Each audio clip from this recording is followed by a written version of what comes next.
こんにちは、白川隆二です。阿部俊治です。先生、以前YouTube のコメントに対して先生が X で反応しているのを見てすごく気になったことがあったんですけど、じゃあちょっと先生、まず最初にコメントをお読みします。合気会に3年間所属して黒帯取ったけど、こんなわざとらしい倒れ方をする合気道は弱いとか芝居だとか言われる。実際は小手返しと2強さえ覚えれば最強。胸ぐらを捕まえられたら2強。合気道は自分から攻撃をしないとか言う人がいるけど、自ら相手の手を取って小手返しをすれば最強。この2つさえ覚えれば良いのですというコメントがあったんですけども。ありましたね。それで X で私投稿しましたよね。確かに。それを見てて思ったんですけど、正直私も本当始めたばっかりの時に2強強いなとか小手返し強いなとか思った時期があるんですけど、確かにこのコメント欄の方のように合気道は弱いとか芝居だとか言われてしまうこともあると思うんです。で今回それを踏まえて、この合気道がなぜ弱いのか、芝居なのか嘘なのかって言われるかを、先生のお考えをお聞きしたいなと思っておりました。美しい合気道、これね、合気道側、合気道を稽古してる側にも問題があると。嘘くさいとか芝居だって言われてるのは合気道を稽古している側のこの認識の問題かなと思って大事だから、これって結構面白くて、だって例えば柔道で背負い投げとか大外刈りってすごい強い技でしょ。合理的でものすごい効果的な技でしょ。だけどそれを覚えれば最強という思考になる？ならないですね、やっぱり。それはもう阿部君は柔道もやったから分かるでしょ。柔道には乱取りがあります。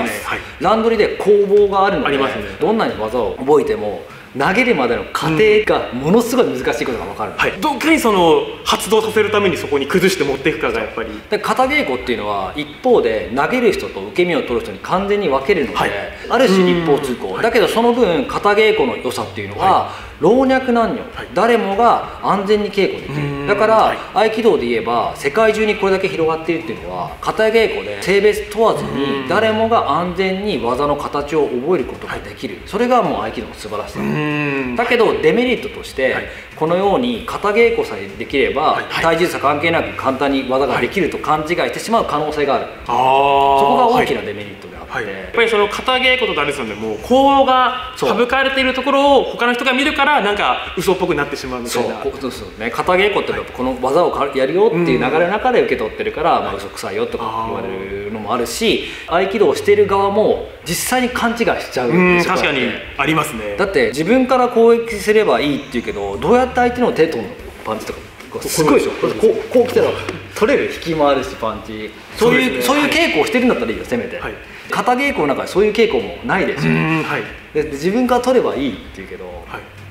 取れない。なかなか現実的には簡単には取れない。あと稽古していけば分かると思うんだけど、小手返しとか2強とか関節柔らかい人になかなか効かないですね。効かないよね、本気でやってたらね。だんだん私とかも本当になかなか小手返しかかるけど全然効かない。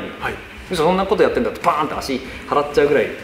あと間合いも近いし、もう最強とか恐れ多くて言えないよね、その技最強って。逆にそういうふうになる思考がやっぱ合気道側にやっぱ問題なのかなと厳しく思っちゃうんだよね。だってブラジリアン柔術とか柔道でもランドリーとかスパーリング、あとレスリングもスパーリングあるので、この技を覚えれば最強、自分から手取っちゃえば最強って絶対ならないでしょ。ならない。それはランドリーとかスパーリングで検証があるから。型稽古だけやってると検証する場所がないから、そういう大きな勘違いをしてしまう可能性があるっていうのがやっぱ私がそこ懸念してるところなんですよね。だからX でもちょっとみんなにもちょっと考えてほしいなと思って。でそれともう一つ気になったコメントがあって、ちょっとご紹介するんですけども、相手に触れただけで相手を無力化する合気を使える方は現在何人いらっしゃるのでしょうかという質問がこれも確かになぜ合気道が弱い、芝居嘘くさいという理由につながっていると思います。この触れた瞬間無力化合気って書いてありましたね。相手に触れただけで相手を無力化する合気。これもまた合気道とか合気武術独特の考えだと思うんですけど、私もやっぱ活動してきていろんな人に見てもらうと、白川隆二は合気が使えないからダメだっていうコメント確かに見たことあります。よく言われるコメント欄で、現実にはほとんど言われなくて、これもやっぱり合気道独特だと思う。例えば柔道また同じなんだけど、はい、柔道やブラジリアン柔術、あとレスリングとかスパーリングとかラウンドであるでしょ、はい、その中で触れただけで無力化って言われたらどう思います？ちょっと疑っちゃいますよね。いや、そんなことあるわけないだろう。触れただけで無力化、だ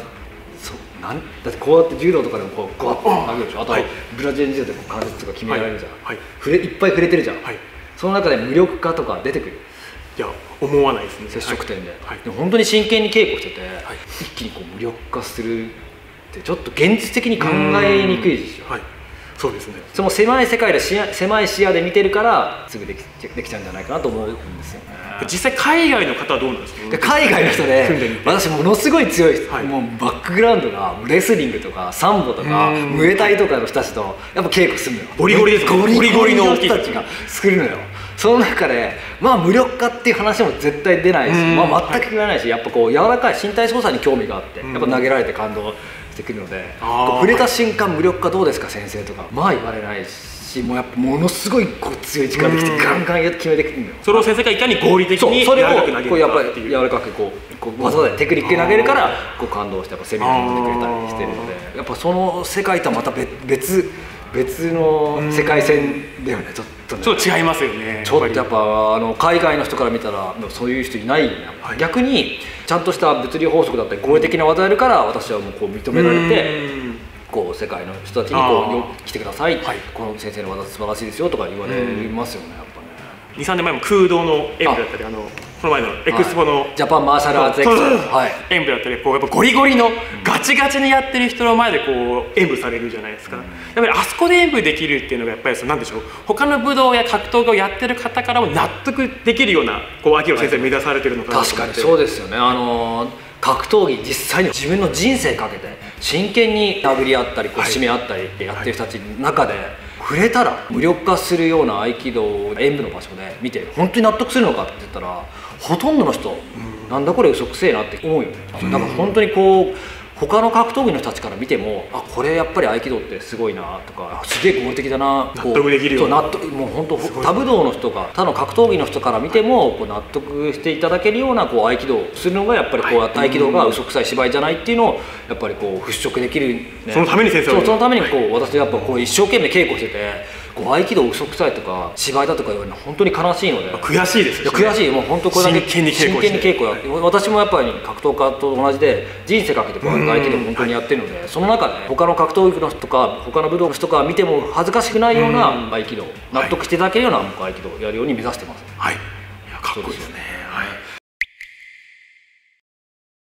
同じ合気道でも例えば富切の人たちって試合あるでしょ。はい、やってますね。富切の人たちが触れたら無力化するとかは絶対言わないでしょ。そうですね。別に型稽古を否定するわけじゃないけど、型稽古でこう狭い世界の中で狭い視野になってくるとやっぱこういう触れただけでこう無力化してしまうっていうのが、そうですね。型稽古だけじゃ見えない世界もありますね。いろんな稽古の形がやっぱりちょっともう型稽古はすごいいいんだけど、型本当に素晴らしいと思ってるんだけど、視野が狭くならないようにちょっと広い視点で見てほしいし、一歩ちょっと離れて合気道も見てほしいと思う。そうですね。そうすればまた合気道の魅力が広がるというか、合気道だけ見てたらそれで合気道いいよって本当の意味では言えないと思う。そうですね。合気道の本当の素晴らしさとか良さっていうのは一歩離れて遠い視点で合気道という世界を見たら合気道に足りないものもあるし合気道にいいものもあるので、違う世界が見えてくると思う。より技の理解も深まりますし、理解深まると思います。進化します。進化すると思います。それはやっぱもうそういうやっぱり合気道家の認識が変われば合気道が嘘くさいとか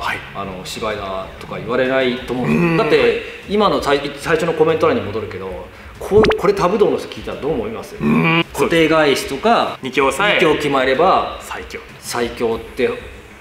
ね、他の格闘技の人とか他の武道の人が聞いたらどう思います？そうです。そんなわけないでしょって思ってしまいますね。触れただけで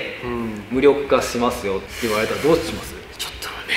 そうですね。そう、それって結構ね、その狭い視野から見た合気道だと思うのね。だからちょっと一歩離れてみて、広い視野で見て、合気道家も合気道の理解が深まれば、世間から合気道嘘くさいとか芝居だとか言われないと思うのよ。大体さ、芝居だとか嘘くさいとか怪しい世界に若い人たちが入ると思うのよ。いや今合気道人口とかも全部武道人口が若い人が稽古しなくなってるんですよ。その中でこう怪しいとか触れたら無力化と言われてる世界に本当に稽古しに来ると思う。相乗選んでそこに来るかというと確かに大事な時間を使って稽古を真剣に取り組んでいく、そういう人いないでしょ。そうですね。そういう世界に、はいちょっとでもね、合気道が弱い、芝居だ、嘘くさいって言われてる世界を私払拭したいと思ってるので、本当今後とも一生懸命駆け抜けて、もう武道の良さって最終的に合気道って相手を倒すことが絶対に目的じゃないので、合気道の美しさ、どんなにこう時代が変わって美しさって不変だと思うんだと、その動きの美しさだったり、こう洗練された動きっていうのはどんなに世の中が変わっても不変だと思うので、これからもしっかりと稽古を続けて合気道の美しさを表現したいなと思っております。美しい合気道、そうですね、よりそう美しい合気道をみんなに見ていただいて広めて、そして合気道が素晴らしいことだ、もう嘘くさいとか弱いとか芝居だとか言われるのを本当払拭したいと思っておりますので、今後とも頑張っていきたいと思っております。美しい合気道、いいコメントでしたね。いいコメント、嬉しいね。こうやって考える機会、考えさせられる機会となりますのでね、ということで今回はコメント欄から合気道が弱い、芝居嘘だと言われている理由を考えてみました。皆様はどうお考えでしょうか。コメント欄でお知らせいただければ幸いです。ということでこれからもね、私たち美しい合気道、頑張っていきましょう。頑張っていきましょう。ということでご視聴ありがとうございました。ありがとうございました。今初めて明かされる美しい合気道の秘密。難しい専門用語を分かりやすく独自に言語化。 QR コードでいつでもどこでも動画が視聴できる。こだわりの美しい写真と美しい動画、臨場感のある解説動画、全200ページで送る美しい合気道のすべてがここに。書籍美しい合気道、角川より発売。